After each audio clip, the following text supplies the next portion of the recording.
Hello everyone, तो स्वागत है आपका फिर से एक न्यू व्लॉग में रजनीता की गैलेक्सी चैनल में। तो हमारे मैरिज एनिवर्सरी के शाम को सुबह 6:30 बजे से लेकर के रात के 9 बजे तक दिन भर होल उड़ीसा की टूर करके भुवनेश्वर, कटक, संबलपुर डिस्ट्रिक्ट और पूरे उड़ीसा में जो भी खूबसूरती है, इम्पॉर्टेंट टूरिस्ट स्पॉट है, सब कुछ कवर करके हम घर आए रात के 9-10 बजे। फिर से फ्रेश होके निकल गए। रूम में आके थोड़ा सा चेंज किए, फ्रेश हुए, एक शावर ले लिए और ड्रेस चेंज करके जा रहे हैं सी बीच की ओर। और थोड़ा रेस्टोरेंट भी आए हैं क्योंकि आज वेज खाना पड़ेगा। सैटरडे था हमारे मैरिज एनिवर्सरी का दिन, तो इसलिए बीच के पास में आ गए हैं और अभी रात के 9:40 बज रहे हैं और सी बीच का नाइट व्यू ऐसा लग रहा है, देखिए।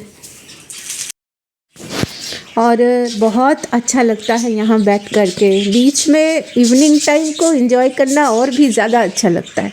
एक अजीब सी शांति यहाँ पर होती है और हर किसी को ना कपल के साथ बैठने का मन करेगा, इतना अच्छा यहाँ का वाइब्स है। पूरी शहर रात में इतना खूबसूरत लगता है, ये अगर हमने सामने से नहीं देखा होता तो शायद हमें पता ही नहीं होता, क्योंकि ज़्यादातर जो वीडियोस अपलोड होते हैं वो दिन के ही होते हैं। तो हमें लगा कि हम जब निकल ही गए हैं तो थोड़ी वीडियो भी बना ले, आपके साथ शेयर की जाएगी। इस बार का हमारा आने जाने से लेकर के 6 से 7 दिन का टूर था। तो ये 5 दिन हम लोग जो घूमे हैं, तो ये सारा कुछ आपके साथ शेयर किए, क्योंकि ये इतना दूर है, पता नहीं नेक्स्ट टाइम आते हुए 1 साल भी लग सकता है, क्योंकि यहाँ पर ना दूसरा स्टेट है, उड़ीसा है, तो पहुँचते हुए ही 12 घंटे लग जाते हैं बस में। तो फिर सोचिए रोज़ रोज़ तो आना नहीं हो सकता। और जब आ ही गए हैं तो सिर्फ दिन की क्यों, रात की भी इस शहर की खूबसूरती को आपके सामने मैं लाऊंगी और ला भी रही हूँ। तो बताइएगा ज़रूर कैसा लग रहा है उड़ीसा टूर 2025, जो कि हमने शादी के सालगिरह को सेलिब्रेट किया इस तरह से। हर साल शादी के सालगिरह में हम कहीं ना कहीं टूर पे जाते हैं। तो सुमन जी ने इस साल प्लान किया था आउट ऑफ वेस्ट बंगाल जाएंगे। अब से हम लोग जहाँ भी जाएंगे ज़्यादातर आउट ऑफ वेस्ट बंगाल जाएंगे।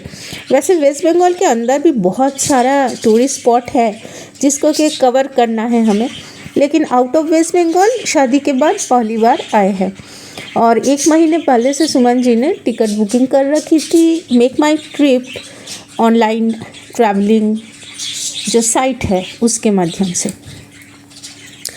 तो मेक माई ट्रिप में टिकट बुक करने के बाद उन्होंने मुझे बताया कि देखो मैंने बुकिंग किया है और ये सरप्राइज़ ट्रिप रही थी मेरी।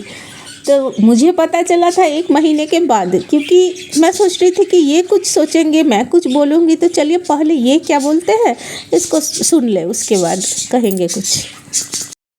और इसी बीच इन्होंने टिकट बना भी लिया था।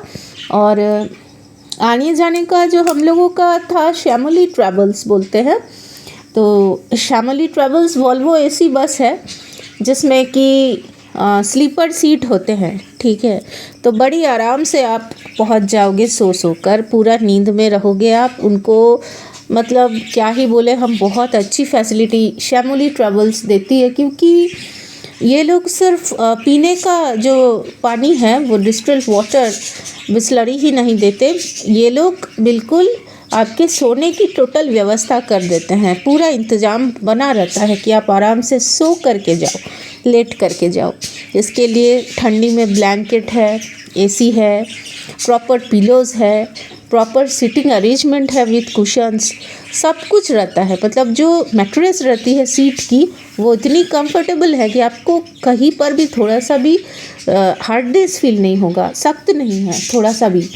अगर हार्डनेस फील होगा तो फिर सोने बैठने में तो दिक्कत होगी ना, क्योंकि हम लोग तो बेसिकली कर्लॉन में सोते और उठते के हैबिट में हैं।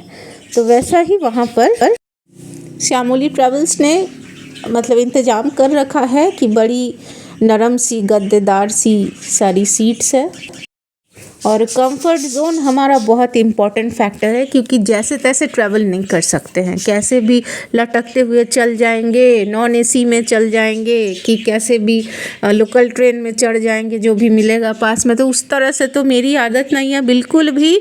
और मिस्टर पॉल सुमन जी बिल्कुल पसंद नहीं करते। सुमन जी बोलते हैं कि आने जाने में कंफर्ट बनी रहेगी, लग्जरियस वे में जाना आना होगा ट्रैवलिंग। और जहाँ जाएंगे हम लोग चेक इन करेंगे जिस लॉज में, जिस होटल में, जिस रिसोर्ट में, तो वहाँ पर सबसे पहले चेक करेंगे वॉशरूम कैसी है, टॉयलेट बिल्कुल साफ़ रहनी चाहिए, नहीं तो हम लोग चेक इन ही नहीं करते। तो ये मतलब किसी किसी का क्राइटेरिया होता है ना, किसी सामान का जाते हुए ट्रैवलिंग में क्या क्या चाहिए आप लोगों को। तो हम लोगों को ट्रैवलिंग में 2-3 चीज़ें मस्ट चाहिए होती है। पहले तो हम लोग जहाँ तहाँ का पानी नहीं पीते हैं, हम लोग बिल्कुल मतलब बिसलरी ही लेते हैं हमेशा, चाहे 100 बार भी लेना पड़े लेकिन बिसलरी ही लेंगे। सेकंड पॉइंट है ट्रैवलिंग कैसे करेंगे, कंफर्ट जोन में एसी में ट्रैवलिंग करना होता है हम लोग को हमेशा ही। और थर्ड पॉइंट ये है कि जिस भी होटल में चेक इन करेंगे ना, तो उसकी इंफ्रास्ट्रक्चर बहुत अच्छी होनी चाहिए। लाइक इंफ्रास्ट्रक्चर ऐसी हो कि जहाँ वॉशरूम बिल्कुल अटैच हो और साफ़ हो, नीट एंड क्लीन। अनटाइडी किसी जगह पर हम लोग नहीं रह सकते, इम्पॉसिबल, रह ही नहीं पाएंगे, 1 घंटा भी नहीं रह पाएंगे। तो साफ़ सफाई का ध्यान रहे, वॉशरूम सही रहे, रूम बिल्कुल नीट एंड क्लीन रहे, ये सब बहुत ज़रूरी है। तो इन सब चीज़ों का ध्यान रखते हुए हम ट्रैवल करते हैं। और इस बार पूरे भुवनेश्वर की ट्रैवलिंग हमने की और जितना भी पॉसिबल हुआ आपके साथ शेयर कर रहे हैं। और भी है कुछ वीडियोस शेयर होगी हमारी। और रात के लगभग 11-15 बज रहे थे, तो अभी डिनर करने के लिए आ गए हैं यहाँ पर। यह है रेस्टोरेंट, तो वेज खाना पड़ेगा, इसलिए खाना हम लोग खाने आए हैं यहाँ पर। और ये वो रास्ता है जहाँ से होकर के हम लोग अपने होटल में चले जाएंगे। और ये वो गोल्डन बीच का नज़ारा है, नाइट व्यू, देखो कितना अच्छा लग रहा है। देख रहे हैं यहाँ पर, लेकिन डीजे भी हो रही है, ये कॉपीराइट आएगी तो इसलिए मैंने म्यूट कर रखा है, लेकिन डीजे भी चल रही है यहाँ पर। और रात भर आपको ऐसे भीड़ मिलेगी गोल्डन बीच में, गोल्डन बीच पुरी उड़ीसा।